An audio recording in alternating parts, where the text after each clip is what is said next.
大基本千万字，逐工要跟大家做过来拜一日。礼拜二就是母亲节，讲到老母辛苦养育囡仔，今仔日要甲大家小解这一日，咱做过来看到这里就是育，教育的育。这里育都有生，也有成长的意思，像咱讲生育。另外育嘛有母养、抚养，也有培养的意思，像咱讲养育、教育。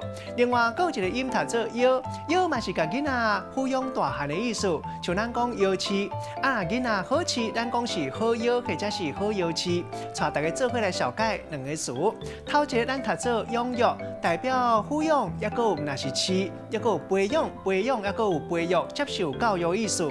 第二个词咱读做养饲，也就是养育，嘛当读做养，或者是养囝。咱用一句话来举例，甲这两个词夹做伙。譬如讲，咱咧讲父母疼囝长流水，辛苦养育囡仔，望囝交大好养饲。今仔日小解这一日育，另外一个音读做养，提供予大家参考。